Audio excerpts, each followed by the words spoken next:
pasta, it's important not only the lievito, the yeast that you use, but it's very important the type of flour that you use.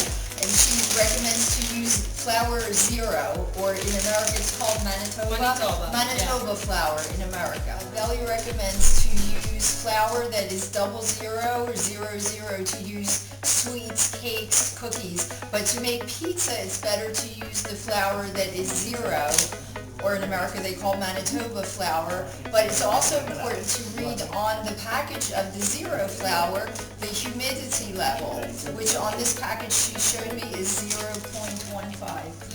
This is 15%. Oh, 15%. Yeah. And how much humidity do you recommend? How much humidity? It's always 15% is fine. It's fine. 15% is fine if you see the humidity. Then you always, have to be careful always to the temperature outside, because you may...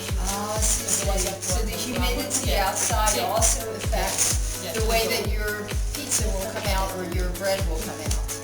Crescenza cheese. This is a cheese called Crescenza. She's putting that on top for the pizza. She's topping it with a cheese called Crescenza. It's soft.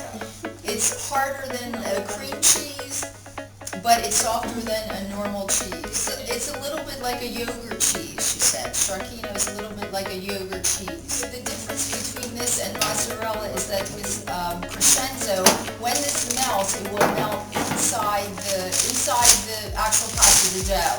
When the pizza is cooked, she will put salt and olive oil on the top after the pizza is cooked. Just a little bit. She's just putting a little bit of olive oil now, so it doesn't, just to give it a little flavor of olive oil. It's always important. But at the end, she's going to put, when it's cooked already, she's going to put salt. Is there any reason why you put salt after it's cooked? Salt is not good for you, as everyone knows.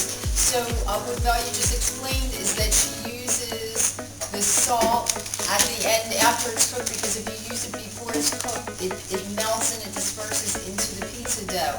So the other way, if you put just a little bit on top after it's cooked, it just gives a little flavor of salt, and it doesn't disperse itself into the pizza dough.